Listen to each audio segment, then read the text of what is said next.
Good morning, everyone. Well, I've got to say, it's looking like a pretty nice summer day across Nebraska. Now, as we take a look at high temperatures, I do have to say that these are still a little above normal for this time of year. We mainly should be in the mid 80s across the state. Instead, we're largely going to be in the upper 80s and low 90s. But one thing I do have to stress is the humidity is not going to be bad today.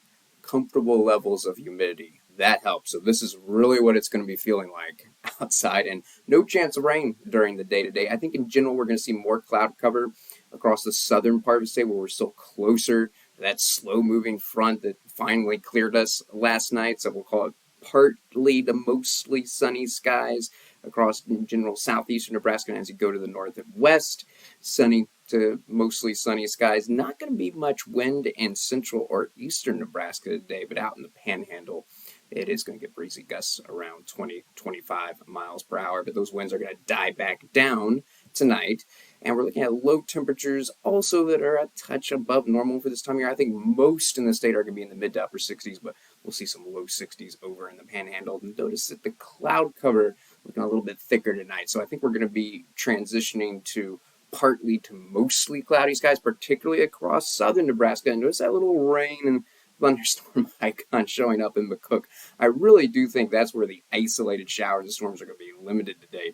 Far southern Nebraska, it's going to be struggling even to see a stray shower move into places like Kearney. It's probably going to stay dry, but around McCook, it's possible we could get a shower or thunderstorm very late tonight. Even the evening hours are looking dry. That brings us to Thursday. Now, Thursday morning, I think the activity is still going to be limited to the far southern part of the state, probably in around the McCook area. The vast majority of us are going to be dry for the morning commute on Thursday, and temperatures are going to be already at 9 a.m. in the low to mid 70s.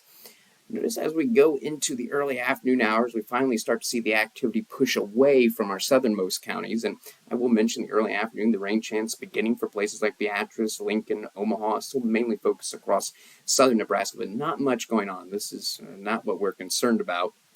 I do think that it's going to be a little bit cooler on Thursday because there's going to be more cloud cover around and some rain around. Um, Notice that we're going to be seeing temperatures that could top out mainly only in the low to mid 80s in spots. However, over to the west, see those temperatures in the upper 80s and possibly low 90s. What we're going to see is a warm front lifting across the central and eastern part of the state. So we're going to end up seeing some warmer temperatures. But during the day on Thursday, before the warm front clears us, it will be a little bit cooler in the central and eastern part of the state. The winds are going to be the same in the panhandle tomorrow as today, just breezy, but definitely picking up in the central and eastern parts. They got to call it windy for central Nebraska. Those gusts getting around 30 miles per hour, and in eastern Nebraska, gusts around 25 miles per hour. So we'll call it a breezy day. What we've got to pay attention to is what's going to be happening in the late afternoon Thursday. That's when that warm front is going to be pushing in. See those 90s, Scottsbluff, Oshkosh, McCook, but then still just in the 80s for most of central and eastern Nebraska. The warm front not coming in just yet, but it will start to push in the late afternoon. And beginning around 6 o'clock, we're going to see activity really start to pick up. It won't just be isolated showers around, but we're talking about some isolated storms. And I do think it'll start out isolated, but is going to become more widespread. And unfortunately, with these storms, there's going to be the potential for damaging wind, hail, and maybe even a couple of tornadoes. And particularly late afternoon, early evening is when the threat is going to be greatest. This activity is going to fire up in south central Nebraska and then push to the east. Here we are at 8 o'clock. Right now, this is looking like the most likely time for places like Grand Island. 10 o'clock for places like Columbus, Lincoln, Beatrice. And notice dark shades of red still indicating the potential for severe storms, though I do think the activity is going to be congealing into just kind of a large cluster of activity. We won't see any more supercell storms, which we might see initially pop up.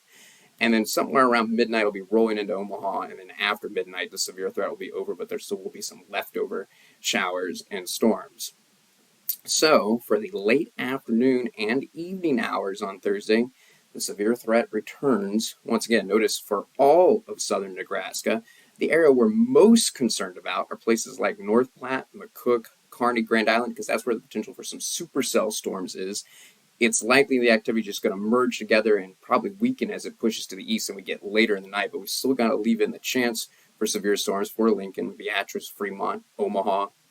Right now, Still, the most likely scenario is what you're going to see is just heavy rain and lightning, but we're leaving the potential in for quarter-size hail, wind gusts up to 60 miles per hour, and if we see those supercell storms pop up in the late afternoon, early evening in that shade of yellow, a couple tornadoes can't be ruled out. Still some time for this change, so look for another update tomorrow morning.